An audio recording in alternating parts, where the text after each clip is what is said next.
El Centro de Extensión e Investigación Luis Emilio Recabarren saluda afectuosamente a todos y todas las presentes en este homenaje al padre del movimiento obrero, Luis Emilio Recabarren, a 98 años de su partida. Recogemos su legado tan necesario en el momento político que atraviesa nuestro país.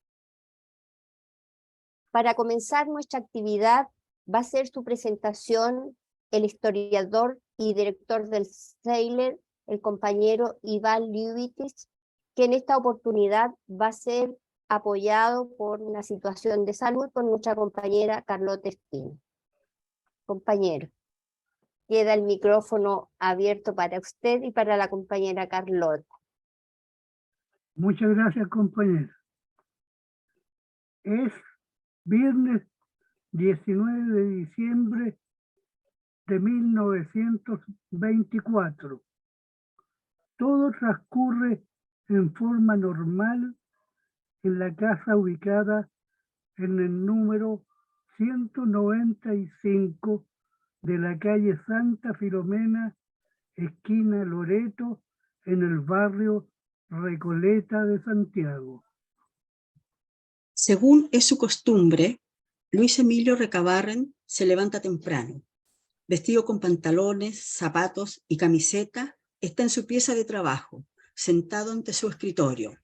A su lado, la mesa con la máquina de escribir que trajo desde Alemania en 1922. El maestro se encuentra solo.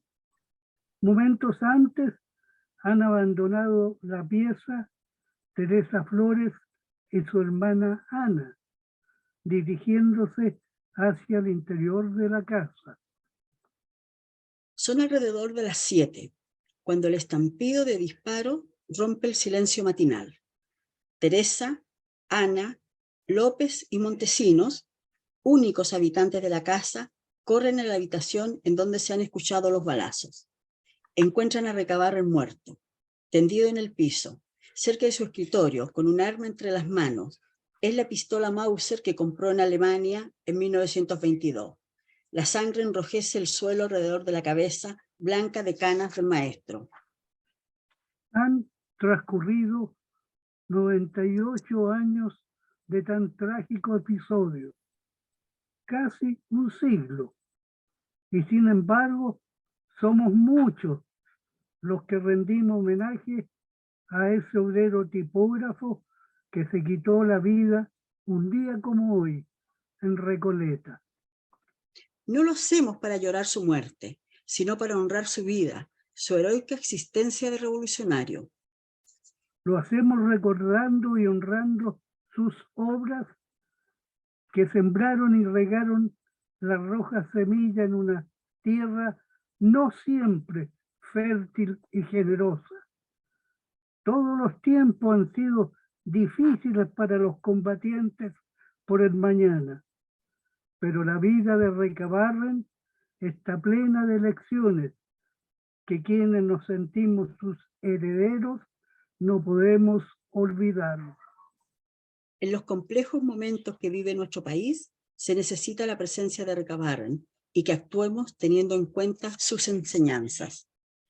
Recabarren es el padre del movimiento obrero chileno. Lo construyó en la segunda década del siglo XX. Para ello, llevó a cabo 3 obras trascendentales. 1. Educó a los trabajadores utilizando todos los medios a su alcance. Creó 11 periódicos, editó folletos que él vendía personalmente, escribió en cerca de 50 periódicos, dictó conferencias, conversaba personalmente con los obreros, pronunciaba discursos en la calle, en las plazas, en los locales y en el Parlamento. De esta manera fue creando conciencia y solidaridad de clase en los trabajadores. 2. Fundó en Iquique el 4 de junio de 1912 el Partido Comunista de Chile, el partido revolucionario de la clase obrera. 3. Reconstruyó el movimiento sindical revolucionario, herido mortalmente por la masacre de la Escuela Santa María de Iquique del 21 de diciembre de 1907. Siguiendo el ejemplo de Recabarren, nuestra primera preocupación deben ser los trabajadores, buscando formas atractivas para atraerlos. Por ejemplo, creando centros culturales, centros artísticos y grupos teatrales. El movimiento obrero ha jugado un papel cada vez más importante en la historia de Chile. Su mayor conquista lograda hasta hoy fue el gobierno popular encabezado por el compañero presidente Salvador Allende. Durante esos 1000 días se logró la segunda independencia de la patria.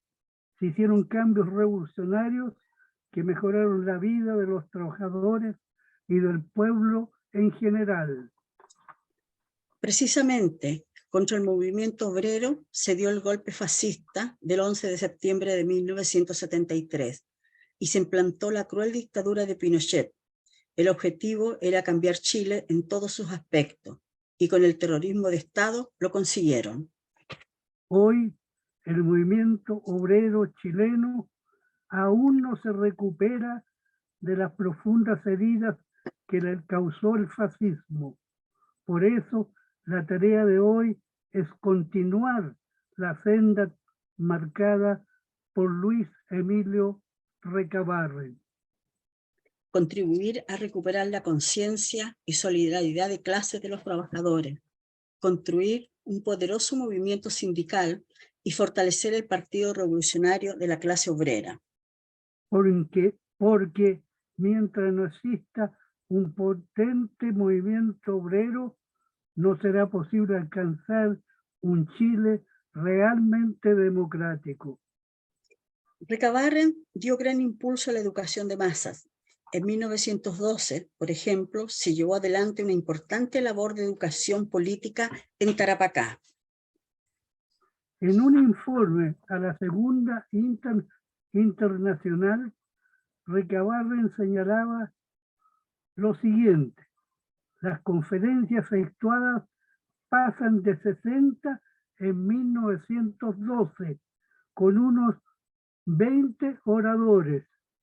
Temas: explicación de doctrina socialista, medios de lucha, organización obrera, cooperativas, crítica, anticlericalismo, antimilitarismo. Entre los oradores de que dispone la organización obrera, escribe Recabarren, se cuenta una niña de 14 años, Rebeca Barnes, y una joven de 22, Teresa Flores. Las conferencias, la prensa y los folletos van produciendo buenos resultados en la formación de la conciencia. Como Recabarren, debemos no esconder nuestra ideología, ni transar nuestros principios en pacto que firmemos. Debemos ser como Recabarren, que en el periódico La Federación Obrera de Santiago, con fecha 7 de noviembre de 1923, escribió: Ese es el caso de escoger entre una dictadura obrera y burguesa. La dictadura burguesa ya la conocemos. Es el hambre, la opresión, la ignorancia y la mordaza perpetua. La dictadura obrera es la fuerza que destruye el hambre, la opresión, la ignorancia y la mordaza perpetua.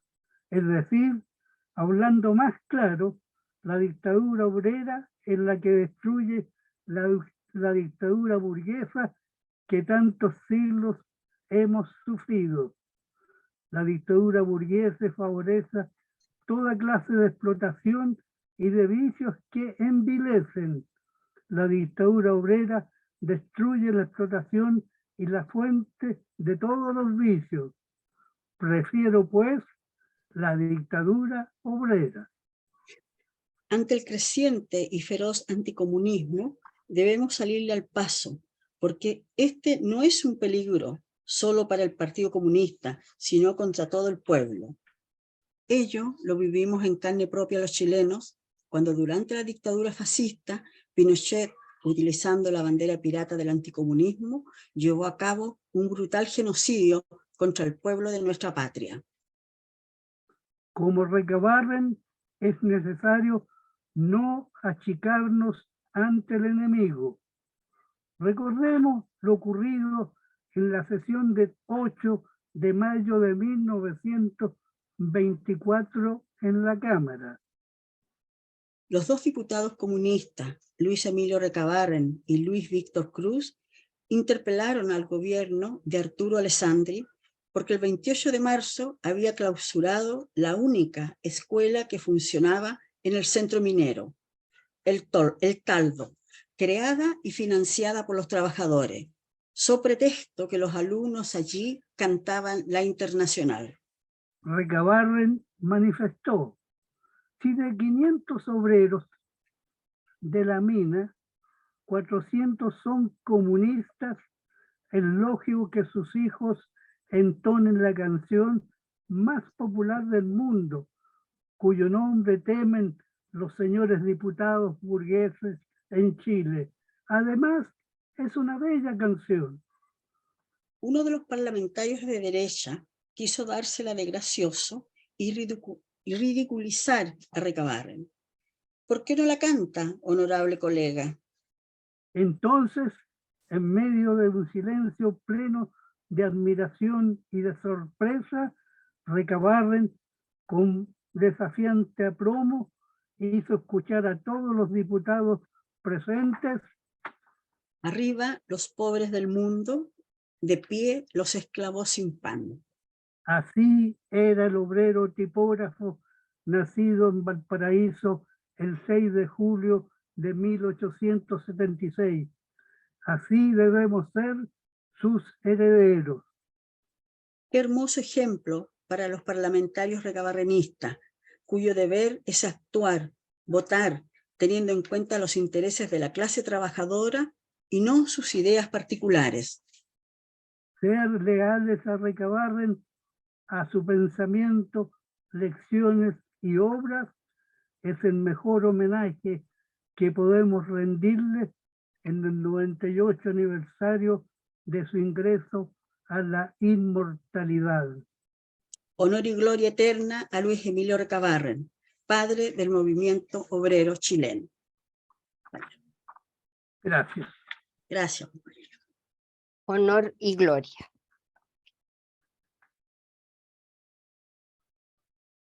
Vamos a continuar con nuestro homenaje con la infaltable voz de nuestro compañero Carlos Geldes, quien también hace homenaje con su arte y, por supuesto, nos deleita. Compañero Carlos.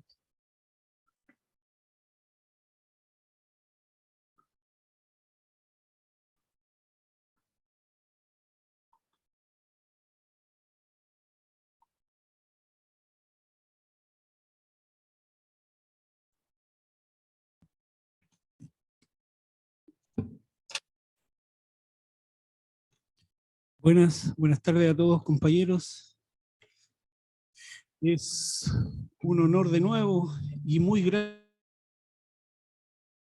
estar con todos nuestros compañeros camaradas en este día tan especial. Voy a interpretar dos cancioncitas, dos canciones hermosas. La primera es un canto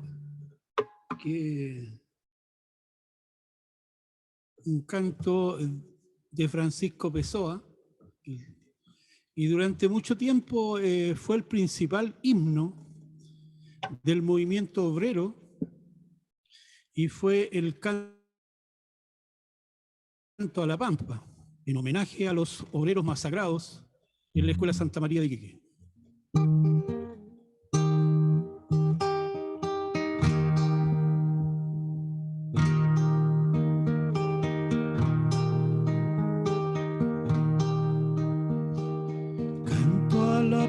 pampa, la tierra triste,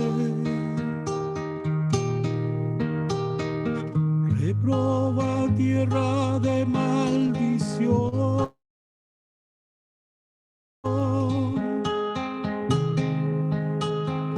que de verdores jamás se visten, y lo más bello de la estación, y lo más bello de la estación, en donde la ave nunca gorguea,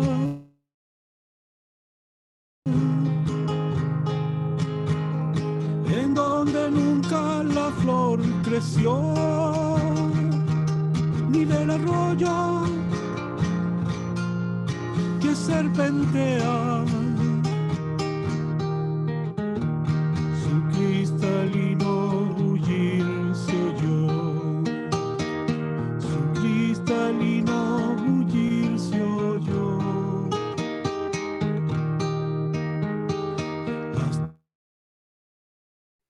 hasta que un día como un lamento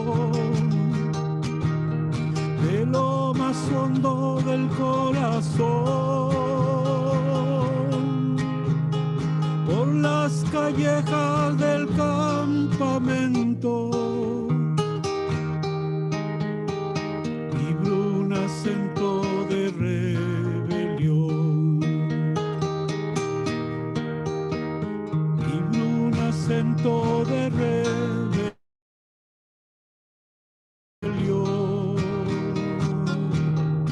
Eran las calles de muchos pechos, de muchas iras, era el clamor, la clarinada de los derechos del pobre pueblo trabajador. El pobre pueblo trabajador, benditas víctimas que bajaron desde la pampa llenas de fe, y en su llegada lo que escucharon de metralla tan solo fue, de metralla tan solo fue, baldón eterno para la fiera, masacradores sin compasión, quedan manchadas con sangre obrera,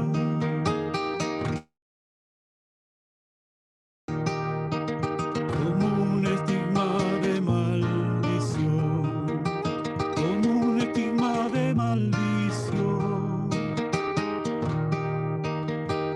Pido venganza para el valiente, que la metralla pulverizó.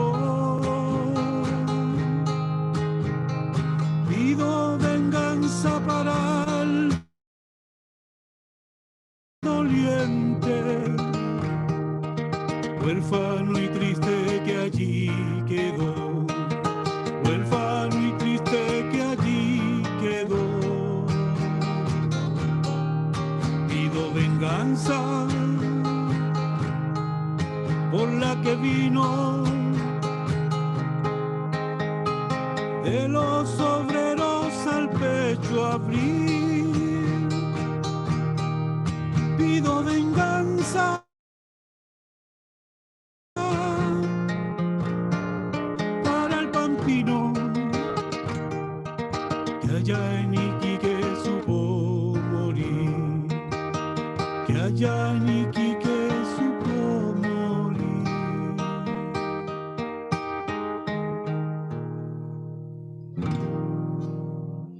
Muchas gracias.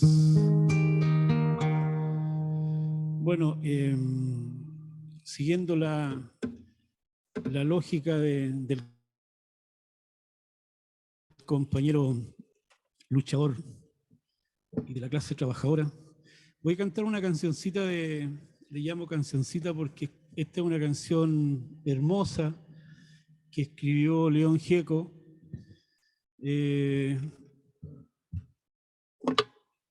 Y justamente compone esta canción de la historia de gente que viene a buscar trabajo a las grandes ciudades. Por ahí ya la puse en el tapete para que la escucharan algunos, pero hoy día se las voy a repetir porque es una canción hermosa, se llama Canción para Carito. Y como digo, una canción social, una canción que nosotros los comunistas siempre debemos tenerla presente en nuestra vida cotidiana.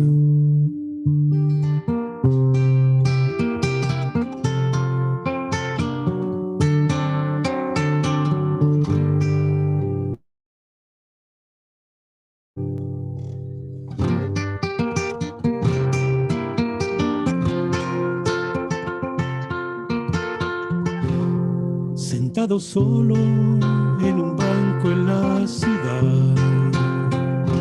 con su mirada recordando el litoral. Qué suerte quiso esta partida, mitad verdad, mitad mentira, como esperanza de los pobres prometida.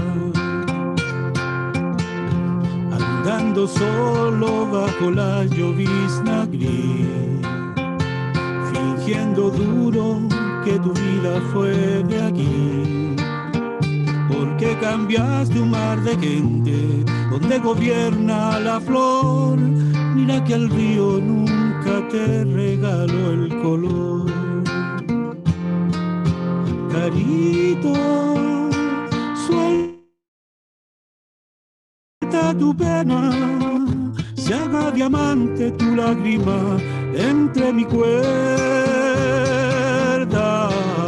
Carito, suelta tu piedra para volar como un zorzal en primavera.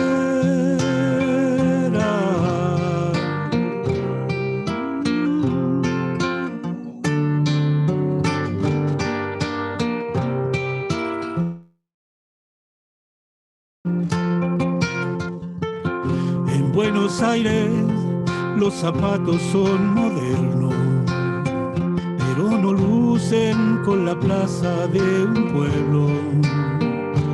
Deja que tu luz chiquitita hable en secreto a la canción para que te acaricie un poco más el sol.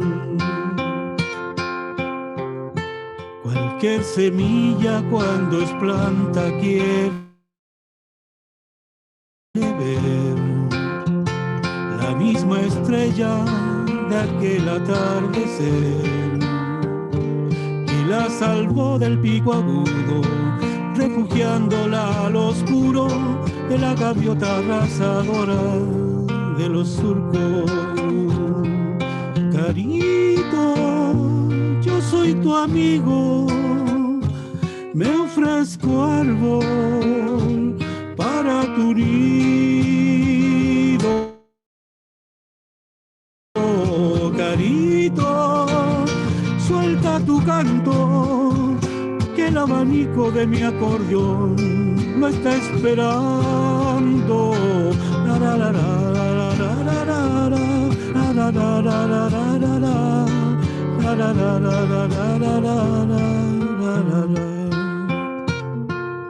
Muchas gracias, compañero. Un honor para mí. Muchas gracias. Le damos también las gracias al compañero Carlos Geldes por su aporte, porque el Seiner siempre está preocupado de poner esta cuota de de cultura, tal como lo hacía Recabarren en todas sus actividades. Es algo que recogemos, por supuesto, de nuestro maestro. A continuación va a hacer una presentación la compañera Patricia Coñomán, destacada dirigente sindical, primero del área textil y actualmente es dirigente del sindicato de personas que trabajan en el domicilio. Ella podrá contar un poco más de qué se trata lo que hace ahora. Compañera Patricia, un honor para nosotros contar con su presencia y su aporte en esta actividad tan importante para el CEIDER. Muy buenas tardes, compañeros, compañeras. Creo que el honor es mío. Creo que estar frente a Iván Lubetich, a Carlota y Carlos y todos los compañeros que nos acompañan, siento que he sido una mujer privilegiada que hoy día pueda estar en este panel. La verdad es que uno siempre piensa que uno no se lo merece, pero la verdad es que muy agradecida por esa consideración. Yo crecí en el movimiento sindical escuchando a Luis Emilio Recabarren. Y esto lo hice con mis compañeros textiles de la FENATEC en aquellos tiempos. Y la verdad es que empieza el interés también de querer leer. Estuve en cursos con el compañero Iván y la verdad es que eso cala hondo en los y las dirigentes porque somos capaces de creer que hablar de Luis Emilio Recabarren es hablar del movimiento sindical, no cabe la menor duda. Sé que es el padre del movimiento obrero y no solamente en Chile, sino que también ayudó a otros movimientos obreros en Latinoamérica. Y eso a uno la llena de orgullo de poder compartir algunas vivencias con otros dirigentes a nivel internacional en cuando se habla de Luis Emilio Recabarren. Yo, claro, un poco de lo que decía el compañero Iván, uno se pone a pensar lo que fue antes, cuando él escribió sus escritos, y la vigencia que tienen hoy día. Creo que cuando él escribe Ricos y Pobres, realiza un crudo y desalentador diagnóstico de la situación moral, social e intelectual de la sociedad. Si eso yo lo traslado hoy día, desde donde nosotros estamos, en este Chile actual, está más vigente que nunca. Cada vez que tengo alguna, yo diría que no, que tenga problemas, no es eso, pero cada día siento que tengo que seguir leyendo todos los libros de Recabarren, porque también me hace pensar que no ha cambiado mucho la sociedad. Claro, teniendo en cuenta cómo ha cambiado el mundo, como hoy día estamos con mucha tecnología, pero eso también nos ha hecho muy individualistas. Yo creo que cuando en este libro le escribía sobre los vicios y la índole y de todo lo que el origen que impedían el desarrollo igualitario al movimiento sindical, nosotros también hoy día, si yo tomo todo eso en esta actualidad, creo que hay tantas cosas que uno debiera rescatar. Yo soy orgullosa de ser una lectora de Luis Emilio Recabarren. Creo que nosotros desde el movimiento sindical aprendimos y nos desarrollamos con sus escritos.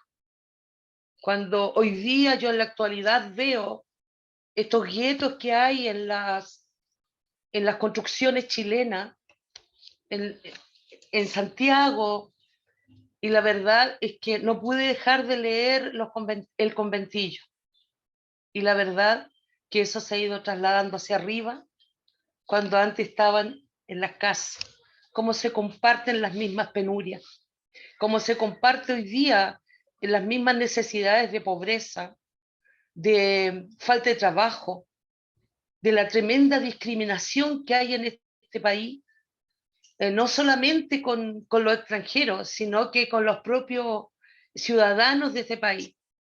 Yo soy orgullosa de ser una mujer mapuche, de ser mujer, pero también de ser comunista. No lo quiero poner lo uno primero que lo otro. Yo soy como soy, o sea, soy una todo. Soy mujer, soy mapuche, soy comunista, soy dirigente. Y la verdad es que eso hace que uno se engrandezca cuando la gente la quiere ofender, cuando el movimiento sindical no entiende lo que hoy día está pasando, cómo esta sociedad ha ido cambiando, cómo el movimiento sindical hoy día no está donde debiera estar. Yo tengo críticas hoy día y me hago mi propia autocrítica.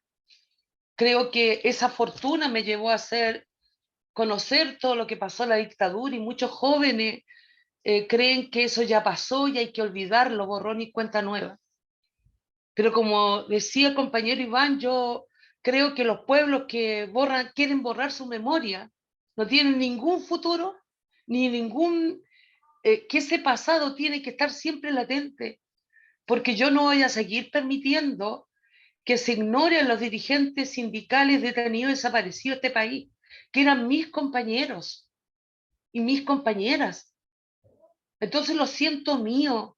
Siento que cuando hablamos de Luis Emilio, yo creo que, y yo con tanta soltura digo Luis Emilio, cuando en realidad él fue el profesor de quienes creemos en que el movimiento sindical tiene que salir adelante. Yo coincido plenamente que nuestra visión es diferente. Yo empecé en mi mundo del trabajo como una simple sacadora de hilacha, como una obrera textil, porque no sabía hacer nada. No tuve la oportunidad de seguir estudiando, pero eso me hizo también crecer, saber que la educación era parte de mi formación y me obligué a hacerlo. Y no es para que digan, oh, mira la Pati cómo se superó, ¿no? Yo creía que los dirigentes y las dirigentes tenían que estudiar para poder seguir ayudando a otros y a otras. Por lo tanto, el estudiar, primero aprendí a coser, porque no sabía. Segundo, me fui a estudiar en una escuela de sastre, pero entre medio tenía 3 hijas y viuda, entonces yo decía, ¿cómo lo hago? Primero mi hija y después yo. Y creo eso que lo aprendí de los libros, o sea, del esfuerzo que uno tenía que hacer en términos de la educación. Después ya tenía cerca de 50 años, había educado a mis hijas y fui a estudiar. Yo hoy día soy trabajadora social. Y ese trabajo social me ha ayudado también para entender mucho mejor la cuestión social de la que hablaba Recabarren. Y cuando tuve que dar mi examen de grado, tomé el libro y lo tomé para saber cuáles eran las condiciones que yo tenía que saber para ser trabajadora social. Y esta cuestión de clase que hoy día se le ha olvidado al mundo moderno es lo que a mí me desencaja. Yo creo que nosotros tenemos que seguir insistiendo que no somos todos iguales. Yo sé que la dictadura militar nos dañó mucho. Sé también que el modelo neoliberal hizo unos tremendos cambios, pero cuando uno se aferra a lo que uno conoce y también se aferra a lo que uno conoció, yo no conozco ningún otro partido que no sea el Partido Comunista. Este es mi partido. Y me aferro a quienes me dieron las herramientas para poder trabajar con ellas. Y me refiero a mis compañeros de la FENATEC. Ellos me enseñaron a negociar, me enseñaron a pararme, me enseñaron a que tenía que pararme y decir lo que yo sentía, y que ojalá solo punteara, nunca hiciera escritos, que punteara, porque tenía mi cabeza clara para poder sentir lo que sentían mis compañeros al interior de la fábrica. Entonces, la verdad es que digo que este es un alto honor el poder estar con todos ustedes. Creo que para mí ha sido ese aprendizaje y voy a seguir en esto. Sé que hoy día las condiciones han cambiado. Yo me viví todo el destrozo y que se acabaran las empresas textiles. Me viví todo eso. Me viví en la Coordinadora Nacional Sindical, después la CUT, y entre medio se iban desarmando y desarmando las empresas. Porque el modelo económico neoliberal, lo único que privilegiaba era el mercado y no a los trabajadores o trabajadoras. Así conocí, haciendo negociaciones colectivas, conocí a muchos compañeros y compañeras que se iban acabando las fábricas y les pagaban sus años de indemnización por año de servicio. En aquel tiempo todavía lográbamos que se pagara la indemnización completa. Claro, los empresarios siempre ellos buscaban la forma de no pagar y nos pagaban con máquinas de coser viejas. Y muchas de mis compañeras se fueron a trabajar de muchos sindicatos en sus domicilios. Y cuando uno iba a la negociación colectiva, cuando todavía quedaba, nos dábamos cuenta, yo era parte de la mesa negociadora, yo negociaba por los trabajadores textiles y por lo tanto no solamente me daba cuenta de que los trabajadores no, no se tomaban en cuenta a otros que habían sido despedidos. De ahí empecé a ver la falta de solidaridad, esa unidad que tenía el movimiento sindical. Salíais de la fábrica y no importaba lo que pasara con ellos. Se hicieron tremendas discusiones en la Confederación Textil. En los años 80 nosotros creamos, a fines de los 80, en el 87 se crea la Confederación Nacional Textil. Y la verdad es que con textil, y la verdad es que quienes estuvieron también en esa construcción y quienes me seguían dando herramientas, estuvo Teresita Carvajal conmigo. Ella fue a nuestra inauguración de nuestra confederación. Y la verdad es que ella siempre, de las conversaciones que logré tener con ella también decía: compañera, usted, su Biblia, ustedes saben que ella era muy cristiana, su Biblia es los escritos de Luis Emilio Recabarren. Usted jamás se va a equivocar si usted sigue como es y no cambia nunca. Yo nunca he dejado de ser obrera textil. Me siento obrera textil, porque creo que ahí se me dieron esas herramientas, se me dio la condición de clase, que hoy día sé que me puedo parar donde yo quiera o donde sea necesario para poder seguir transmitiendo lo que yo aprendí. Y de ahí, con estos tremendos recuerdos, como mis compañeras se iban de la fábrica, no había protección a la industria nacional, donde nadie le hacía caso cuando uno denunciaba en las primeras huelgas de los años 85, 87, 89. Nosotros hablábamos de que iban a desaparecer las empresas y nos decían que éramos extremistas, porque nadie se daba cuenta de lo que estaba pasando. Por lo tanto, para mí, yo que pasé eso, ver cómo los sindicatos se dividían, ver cómo la dictadura militar nos ponía a cada uno de nosotros, ya, ¿quién es la más antigua de esta fábrica? Yo, levantaban el dedo, presidenta, secretaria y tesorera. Como las tablas que íbamos a tratar en el sindicato, había que mandársela a los carabineros o al cantón más cercano. Y poder salir, o sea, nosotros vivimos eso de la historia de esa dictadura. Y claro, había miedo, por supuesto que había miedo. Aquel que diga que no había miedo, no, porque uno salía y no sabía si volvía. Pero la verdad es que así llegué a conocer todo el trabajo en domicilio. Cuando me pongo a investigar lo que era el trabajo en domicilio, me di cuenta que hasta uno que pensaba que sabía más, no sabía nada. Porque Elena Caffarena, para ser abogada, ella hizo su estudio sobre el trabajo en domicilio en Chile. Y la verdad es que uno pensaba que estaba descubriendo la pólvora. Por eso cuando yo hablo y le hablo a los jóvenes, creo que la historia que tiene este país es tan riquísima que uno no la puede olvidar. También sé que hubieron otros que escribieron desde el trabajo en domicilio. Entonces, comenzamos a conversar en la Confederación y los compañeros por miedo no querían que los compañeros que estaban fuera de la fábrica poderlos poner en la negociación colectiva como unos más. Y yo lo único que quería era que el gobierno me dijera, están fuera, que no son trabajadores. Y hoy día eso no se pudo lograr por incomprensión del movimiento sindical. Hubo mucha incomprensión en que decían, no, si esto ya va a pasar, y la verdad es que no pasó.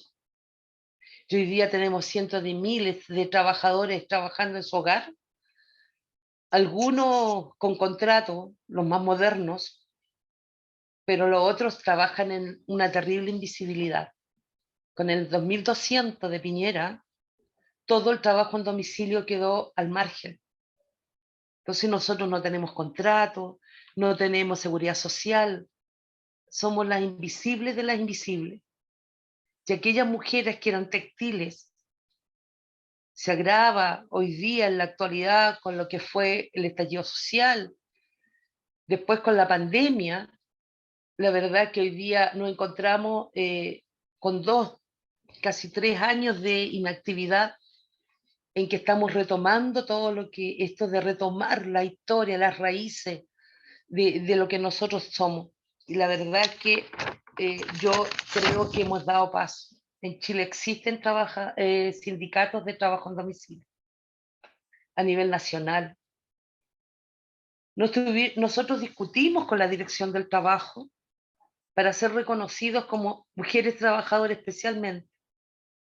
Y nos tuvieron que hacer estatutos especiales porque nos ponían como trabajadores precarios, pero no como trabajadores en domicilio. Claro, el mismo neoliberalismo hace que hoy día estas compañeras que hemos tenido que rescatarla en los territorios, porque hoy día los sindicatos, yo estoy convencida que los sindicatos son territoriales, que no hay que sacarle a la población. Ese es mi primer concepto, de que el sindicato territorial es el que tiene que estar en la junta de vecinos, tiene que estar en ser apoderado, tiene que estar en el club deportivo, en la cultura, el arte poblacional. Por lo tanto, nuestros sindicatos tienen esa estructura y se llaman Sindicato Lo Espejo, Sindicato Pedro Requiere Cerda, Sindicato de Valparaíso, sindicatos de Taltal, o sea, de Chillán, disculpen, y la región metropolitana, pero nosotros le hemos dado esa condición de que ellas tengan pertenencia, que no se aparten del territorio, porque es la única forma que yo veo que tenemos que crecer. Y cada vez que uno va a la asamblea, ve que las compañeras que eran textiles hoy día están vendiendo pan amasado, que son coleras en la feria, y que después de haber sido con mucho orgullo textiles o de otras fábricas que se quebraron, como el cuero y el calzado, hoy día no son eso. Son cualquier trabajo de la precariedad más absoluta. Entonces la verdad es que nuestros sindicatos tienen ese gran abanico. Primero empezamos con las textiles. Después vimos que en las propias investigaciones que hacíamos en la población, primero empezamos solas, con este olfato. Yo siempre he pensado que los dirigentes tenemos olfato de clase. Y con este olfato yo pensé que uno tenía que ir viendo y agrandando estos sindicatos. Ya no eran textiles netos. Hoy día tenemos mujeres que hacen todas las cosas de cumpleaños en la casa. Tenemos mujeres que arman los enchufes para venderlos en los supermercados y no pertenecen a nadie y no tienen absolutamente nada. Entonces creo que este legado que nos ha entregado nuestro maestro Luis Emilio Recabarren es lo que uno cuenta, porque es lo que estamos viviendo, pero a 58 años de su, o sea, 98 años de su muerte, yo creo que estos legados están más presentes que nunca. Solamente hay que leer y trasladar esas cosas a la actualidad. No hay otra cosa que hacer, eso está escrito, eso es así, yo lo he podido comprobar. Y para mí, por eso digo que yo les agradezco a ustedes que me hayan pedido que yo esté en este panel, porque si bien es cierto, yo ya jubilé siendo trabajadora textil y seguí trabajando y después me fui a trabajar con la gente de mis raíces. Esto que decía el compañero también, como con las canciones, como uno, la historia de la gente que sale a buscar trabajo en otra parte. Muchas de mis compañeras mapuche, la mía es mapuche, se vinieron del campo a la ciudad y hoy día están organizadas, por lo menos en mi comuna, donde yo hoy día también soy concejal, por lo menos en mi comuna, con organizaciones de mujeres mapuche, y que también entendieron que son trabajadoras en domicilio. Entonces tenemos muchas artesanas, porque también son trabajadoras en domicilio. Tenemos gente que hemos hecho que ya estén en las ferias costumbristas, que estén y que vendan sus productos, pero eso no es suficiente. No es suficiente. Creo que estamos recién empezando. Siento que aquí hay cosas mucho más grandes que hacer, pero también debo reconocer que he tenido ayuda, por ejemplo, de la Organización Internacional del Trabajo, la OIT. Tanto molestar, tanto decir, no, si los textiles existen, hicimos el primer estudio sobre el trabajo en domicilio de las textiles. Y ellos le pidieron a la Fundación Sol que hiciera esto. Y la verdad es que fue algo que nosotros mismos no nos dábamos cuenta de lo que estábamos haciendo. Hoy día existen 2 estudios de la Fundación Sol y han sido documentos que han traspasado las fronteras por el estudio que nosotros hicimos desde el trabajo en domicilio. Hoy día puedo decir con mucho orgullo que nosotros estamos en los 5 continentes del mundo y que incluso en pandemia constituimos una organización internacional con los 5 continentes de trabajo en domicilio para poder, entre todos, ayudarnos a que se visibilice nuestro trabajo. Porque no solamente nosotros no somos dueñas de casa, somos trabajadoras. Y la gente no quiere entender eso. Porque este modelo ha cambiado los lenguajes. Entonces, aquella trabajadora que hoy día trabaja en su hogar, todavía sigue siendo dueña de casa, pero si se destaca un poquito es emprendedora. Y eso no es verdad. El emprendimiento en Chile no existe en el nivel que uno está trabajando. Eso no existe. Es solamente ilusiones que le está vendiendo el modelo para sacar a las mujeres desde la base social. Lo que yo digo, la clase obrera la quiere transportar para que no se sienta clase obrera. Y eso es producto también del lenguaje. Porque no tengo seguridad social, no tienen absolutamente nada y son emprendedoras. Tienen una máquina industrial y son pequeñas empresarias y trabajan día a día haciendo basta, van a comprar a la feria ropa, la transforman para poder ella sobrevivir. Y en eso están. Ese es el trabajo que uno está haciendo, ese es el legado que uno siempre lo tiene presente, porque creo que cada uno de nosotros va viendo este quehacer que tiene este mundo neoliberal, que de humanidad no tiene nada, absolutamente nada. Por eso tengo pena que nos costó tanto reconstruir el movimiento sindical en la Coordinadora Nacional Sindical, después en la CUT, y hoy día no estamos jugando el rol que le corresponde al movimiento sindical. Pero eso es porque no tenemos fábricas. No hay fábricas grandes en Chile. Si el movimiento sindical está compuesto, si yo fui a un encuentro hace poquito, hay como 1.800 sindicatos a nivel nacional. Es la nada misma. no es nada. Entonces yo siento que yo tengo que ir a trabajar, a hacer otras cosas, que tengo que ir a los territorios y trabajar con esa gente, con este tipo de sindicatos de las invisibles y que están en la sociedad. Disculpen, compañeros, yo me apasiono hablando de esto, pero la verdad es que para mí es muy importante y sigo agradeciendo por estar en este panel. Gracias, compañera, por su sentida presentación, apasionada presentación. Muchas gracias. La última presentación la va a hacer el compañero Juan Andrés Lagos, periodista, miembro del Comité Central del Partido Comunista de Chile. Compañero Juan Andrés.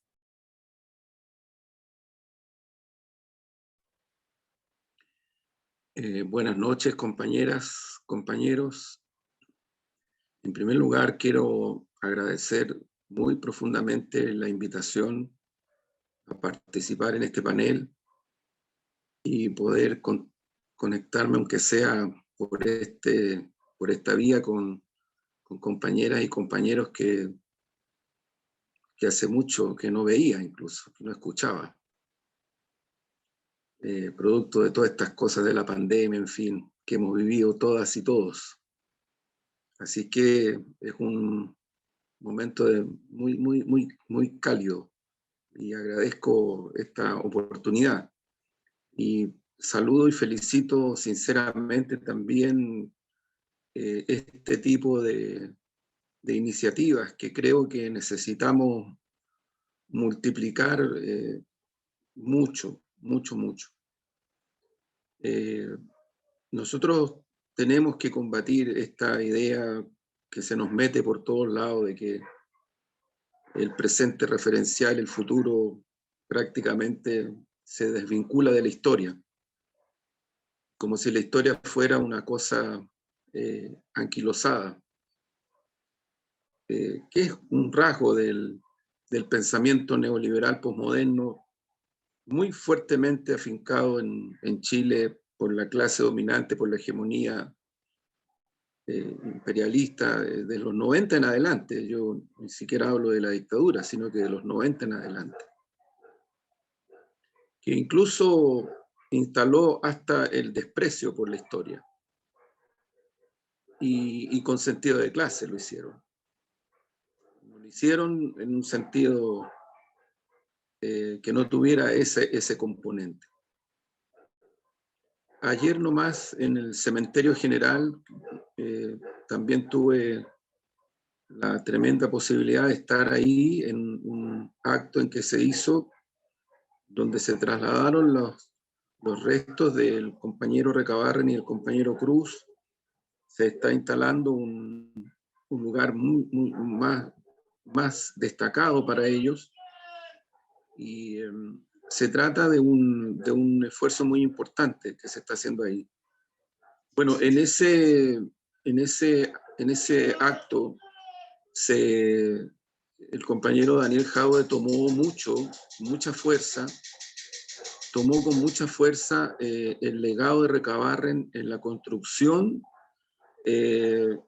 municipal desde el sentido de clase. Incluso hizo una serie de citas respecto de lo que Luis Emilio Recabarren escribió a propósito de la importancia de la lucha a nivel territorial municipal para la construcción de sujeto popular. Y lo relacionó y lo asoció con el proyecto municipal de Recoleta, del cual él decía tomó mucho de las ideas y de lo que Recabarren elaboró como conceptualización del punto de vista de la lucha de clase. Ahí hay un temazo, ahí hay un asunto que yo creo que no puede ser solo un componente específico, sino que tiene que ser una cuestión mucho más desarrollada en la política de nuestro partido y en la política en general de construcción de sujeto popular. Este es un punto de referencia que yo quería destacar porque me parece que ahí hay un tronco grueso a partir del cual el legado de Recabarren nos inunda positivamente y nos proyecta y nos propone una construcción de la cual tenemos que necesariamente partir de su propia experiencia y de su propio legado desde el punto de vista de las ideas, de las conceptualizaciones, de lo que él escribió, de lo que él habló en la construcción municipal. Yo creo que ahí hay un punto muy significativo, especialmente por el momento que estamos viviendo. Especialmente por el momento que estamos viviendo, donde nosotros pasamos desde una dictadura oligárquica, proimperialista, que destruyó los cuerpos, destruyó la historia, pasó a través de un pacto transicional que tiene también un rasgo importante desde el punto de vista de lo que es la contención, la fragmentación del sujeto popular, y donde efectivamente el desarrollo y el diseño del trabajo municipal también pasan a ser un punto de contención y de fragmentación de esta perspectiva de construcción de correlación de fuerza. Ese es un punto que quería poner de relieve porque creo que no solamente para los y las comunistas, sino que también para el conjunto del movimiento popular en construcción, el desarrollo del municipalismo desde esta perspectiva me parece algo extraordinariamente importante. Creo que Luis Emilio Recabarren es un proyecto inconcluso, pero no derrotado, que creo que tenemos que tomar con mucha fuerza. Lo digo porque quisiera destacar a lo menos algunas cuestiones de centralidad que siento que necesitamos proyectar.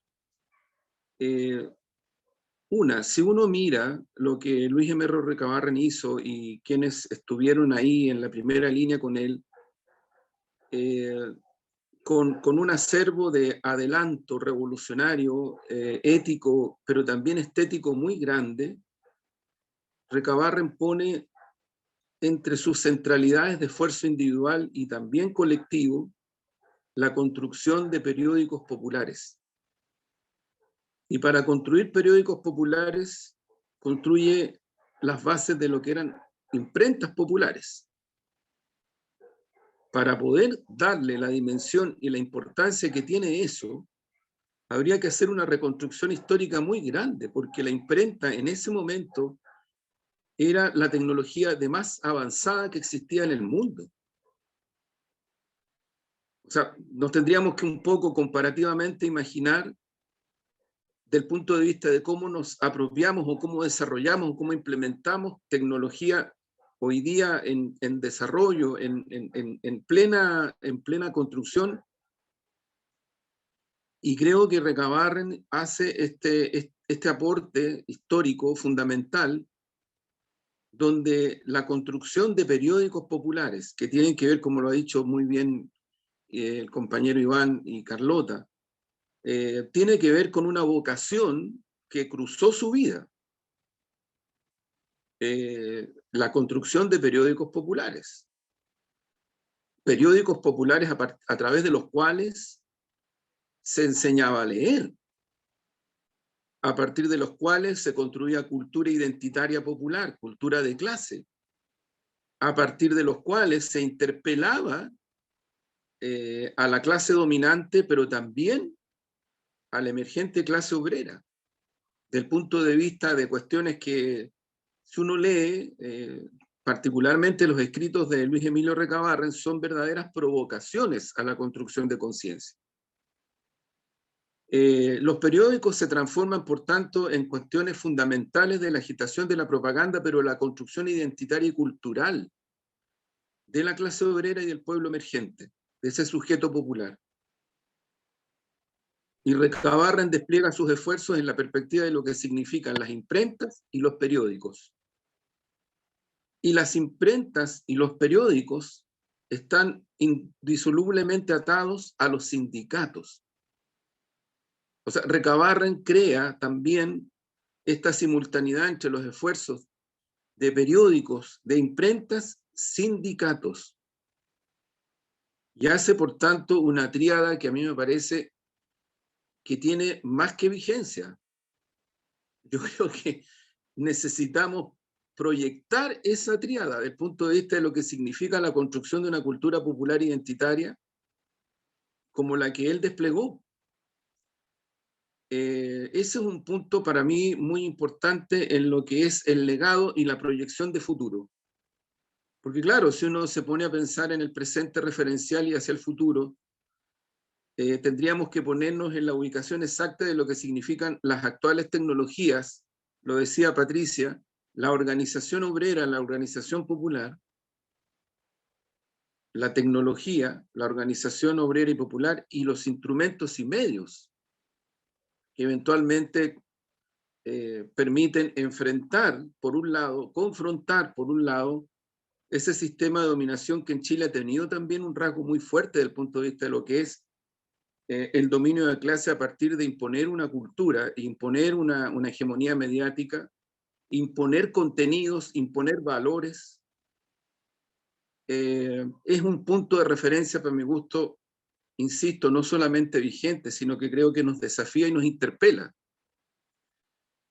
Una segunda cosa que creo que es extraordinariamente importante también es que Recabarren y quienes están ahí en la primera línea de esta lucha ubican el arte como una expresión y construcción identitaria fundamental para el desarrollo de la lucha de clase y de la lucha de la conciencia real y la conciencia posible del proletariado y del pueblo, del sujeto popular.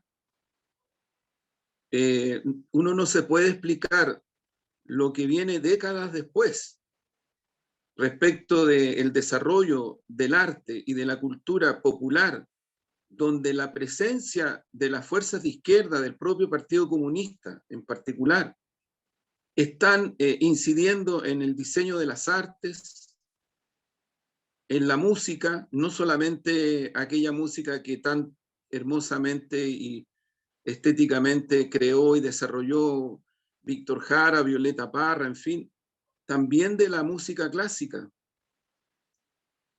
El Ballet Nacional de Chile tiene ahí una impronta que si uno le hace el recorrido, así como grupos sinfónicos, así como la construcción desde el punto de vista de lo que significa el carácter universitario de la universidad,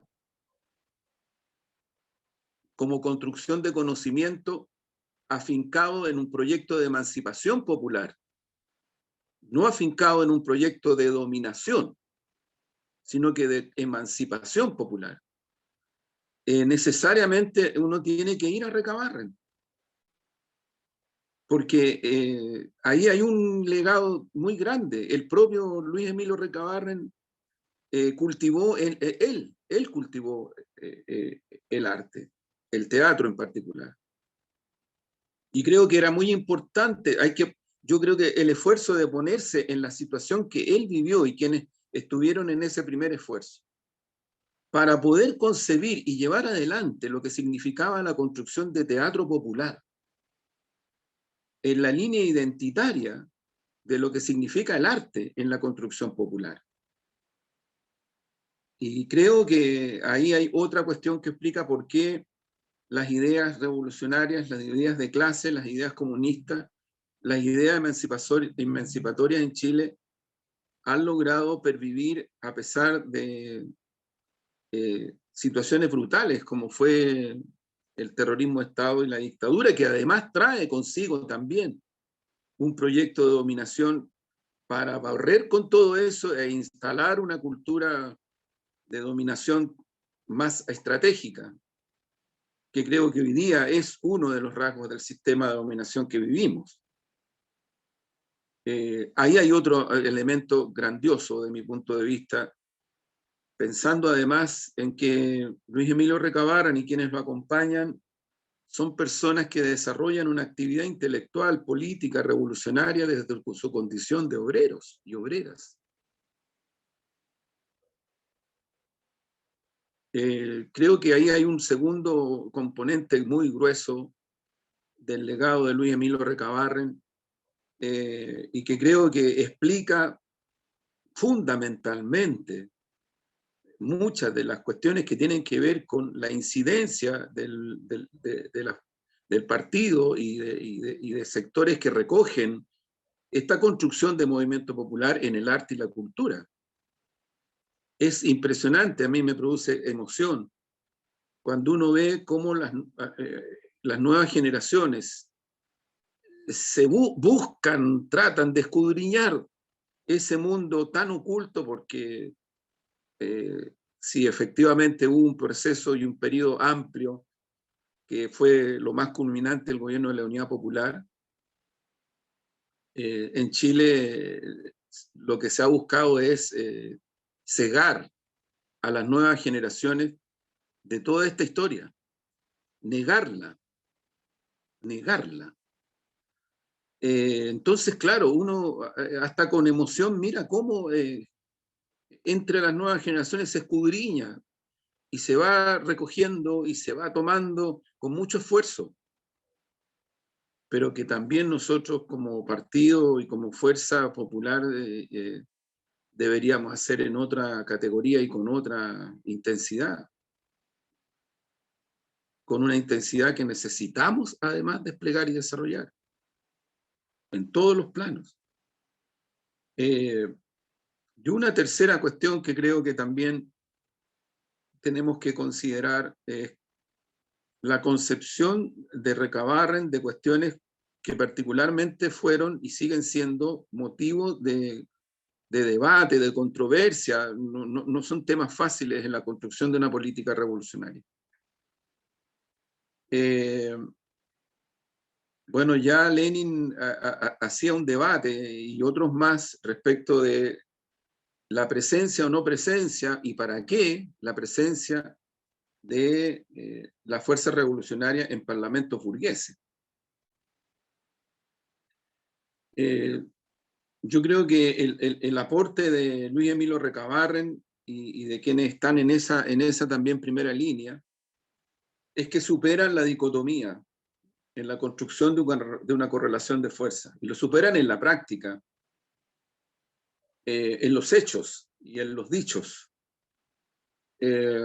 No se dejan amarrar por esta, a mi gusto, falacia entre vía institucional, vía popular revolucionaria,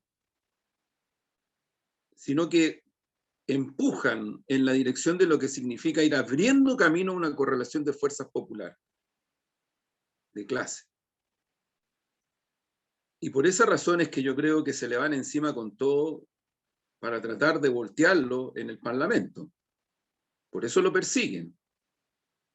Y lo persiguen de la manera como lo persiguieron, siendo además él, el compañero Cruz, no sé, Iván, ahí tú me podrás ayudar, si habían otros parlamentarios en ese momento de ese perfil. Pero el peligro que yo creo que la oligarquía y la burguesía observan en este tipo de personas en el Parlamento anquilosado que era en ese momento, los hace actuar con mucha fuerza y con mucha violencia en contra de ellos. Yo creo que ahí hay un punto de referencia que en un partido revolucionario siempre es un tema de debate y de reflexión profunda. Nosotros también lo vivimos en el proceso que derivó en décadas de lucha para abrir paso a lo que fue el gobierno de la Unidad Popular, encabezado por el compañero Salvador Allende. Y me recuerdo que las primeras reflexiones políticas que hace el partido dentro de todo lo que significaba la dificultad, el tremendo esfuerzo que había que hacer, porque era un partido perseguido que estaba buscando exterminar. Las reflexiones que se hacen post-golpe, estoy hablando de los primeros meses, los primeros años, es que sí, no supimos defender ese proyecto. Y también tuvimos excesos parlamentaristas. Estoy citando literalmente textos del partido, posterior al golpe. Vivimos otro momento, ciertamente, pero todo indica que la construcción de correlación de fuerzas desde el campo popular, desde el campo de la clase obrera, siempre requiere empujar una síntesis que permita asegurar que el proceso vaya hacia adelante, con retrocesos, sí, claro, pero vaya en una direccionalidad desde el punto de vista de lo que significa abrirle camino a la emancipación. Yo creo que eso es lo que hace que Luis Emilio Recabarren en la persecución de la cual es víctima, ponga mucho esfuerzo en ayudar a construir fuerzas revolucionarias en nuestra región, porque creo que tenía una conciencia internacionalista muy de avanzada y muy adelantada para su tiempo. Si uno me dice, bueno, en estos momentos lo que está pasando en Perú, un pueblo que se rebela, pero que también vive la masacre, porque eso es lo que está pasando en Perú, una represión que masacra a un pueblo. Lo que ocurrió en Bolivia con el golpe de Estado reciente, donde también los pueblos bolivianos salen a la calle, resisten, logran vencer y imponen elecciones, y el gobierno actual es producto de eso. Lo que está pasando en otras zonas del mundo y también en nuestra región. Creo que nosotros no somos una excepción respecto de ese tipo de tensiones y contradicciones, a partir de lo que está ocurriendo en el mundo con esta crisis del capitalismo salvaje que se agudiza, con la apertura de nuevos escenarios. Yo me trato de colocar en la posición que vivió nuestro Luis Emilio Recabarren en el momento en que no habían muchas tecnologías, no había muchas posibilidades de información, era muy difícil compartir, pero la dimensión que le da a este internacionalismo concreto de construcción de fuerza, a mí me parece que es notable, y que creo que también ahí hay mucho que aprender para construir política revolucionaria en el presente y en el futuro, donde evidentemente nuestra región, como decía un comandante de la Revolución Cubana, o nos salvamos todos o nos vamos todos al tacho de la historia. Aquí no hay posibilidades de que alguien esté pensando en una especie de isla que va a poder tener una especie de posición muy particular en la región o en el propio planeta. Y quiero cerrar esta intervención también destacando la altísima sensibilidad de un ser humano que bueno, decidió lo que decidió con su vida. Eso es bien importante, creo yo, también poder reconocerlo. Luis Emilio Recabarren, de acuerdo a lo que uno ha podido conocer y estudiar, era un hombre de una extraordinaria sensibilidad. Creo que de mucha emocionalidad. Creo que era una persona que lo conmovía muchas cosas.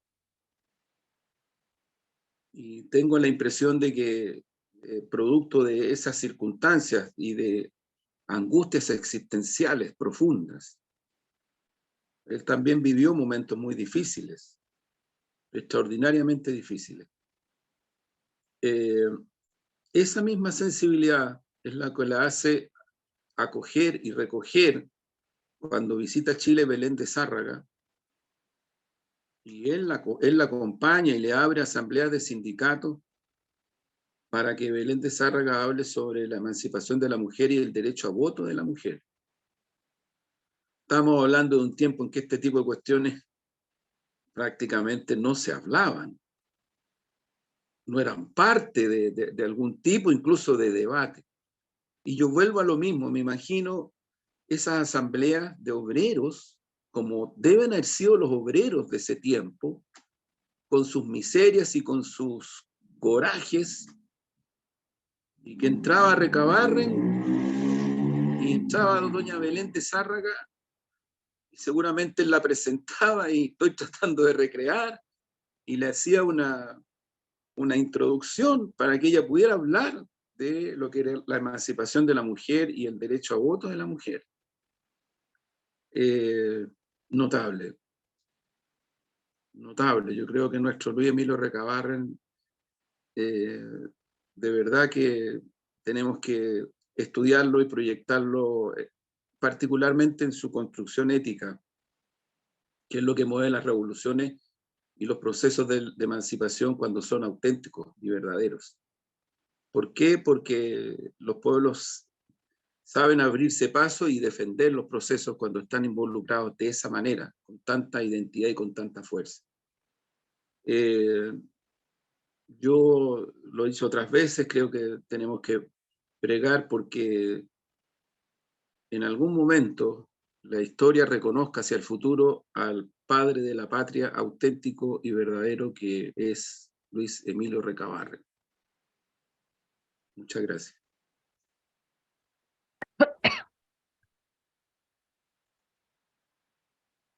Muchas gracias, compañero Andrés. Bueno, todas las presentaciones, la del compañero Iván, la compañera Patricia, la intervención del compañero Juan Andrés, son un gran aporte para todos los presentes y llamamos también a difundir nuestras actividades porque nuestro propósito es ese, contribuir, aunque sea con un pequeño granito, a la educación de todas las personas que tienen la iniciativa de participar en los movimientos populares. Compañeros y compañeras, no podemos finalizar nuestra actividad sin escuchar e interpretar privadamente con sus micrófonos apagados el himno de los trabajadores del mundo. Los invitamos a escuchar la internacional.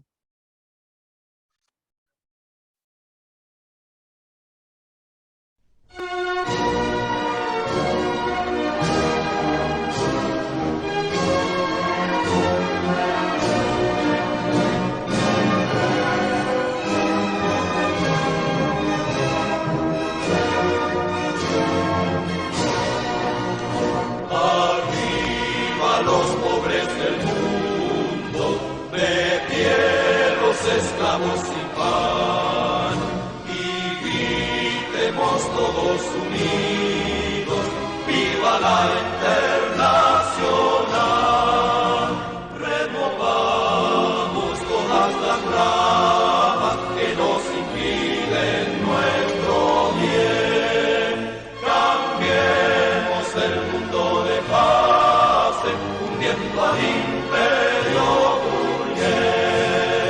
Agrupémonos todos en la lucha final y se alcen los pueblos por la Internacional. Agrupémonos todos en la lucha final y se alcen los pueblos con valor por la Internacional. El día que el triunfo alcancemos, ni esclavos ni hambrientos habrá. La tierra será el paraíso de toda la humanidad. Que la tierra de todos sus frutos y la dicha en nuestro hogar. El trabajo es el sostén que a todos de la abundancia hará gozar.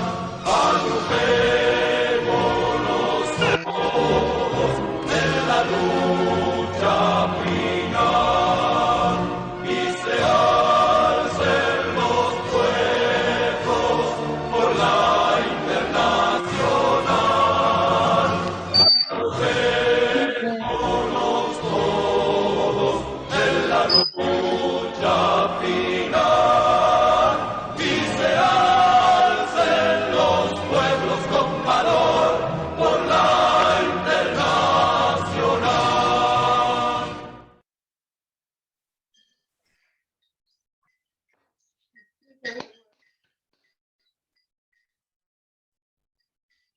Agradecemos también el trabajo que hizo con la Internacional nuestro compañero Octavio, preparada especialmente para nuestras actividades. Damos unos minutos para que se saluden Saludos, antes de cerrar compañeras. Soy Omar Bermúdez, director del Sailor. Saludo a Héctor Repeto, que lo veo por ahí,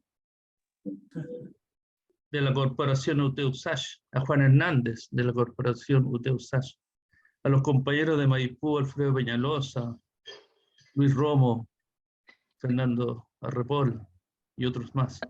Gracias por asistir. A ti, Faiz Machini. A Patricia Torres, que la veo ahí tan de blanco, siempre ahí al pie del cañón, como se dice en esta jornada de lucha estudiando. Teoría y lucha. Sí, buenas noches a todas, a todos de acá de Maipú. Un saludo fraternal. Y la verdad es que es muy emocionante estar con ustedes. Es conmovedor. La lucha continúa. De acá de la Cruz Zonal Maipú Cerrillos. Recabarren es un ejemplo para todos. Cariños a todos, a todas. Gracias, Luis. Saludos fraternos, queridas compañeras y compañeros desde la ciudad de Quillota.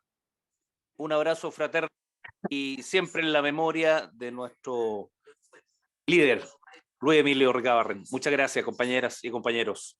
Rodrigo. Buenas noches. Hasta la próxima. Gracias. Bueno, Andrés, un abrazo, compañero Patricia, un abrazo, muchas gracias a usted. Un abrazo para a Norma y a Cristian Órdenes por dirigir tan bien esta cosa, ¿no? Un abrazo, compañero. Gracias, Carlos Geldes. Excelentes temas. Nos vemos en una próxima oportunidad. Atento a nuestras convocatorias, compañeros. Gracias, compañera. Hasta pronto. Hasta pronto. Adiós. Compañeros. Buen fin de año. Igual para todos. Gracias, compañero. Gracias por la invitación. Chao, chao. Gracias. Un abrazo, Iván. Buenas noches, Iván. Cuídate mucho. A todos. Te voy a mandar un pipeño para la garganta, Iván. Nos vamos.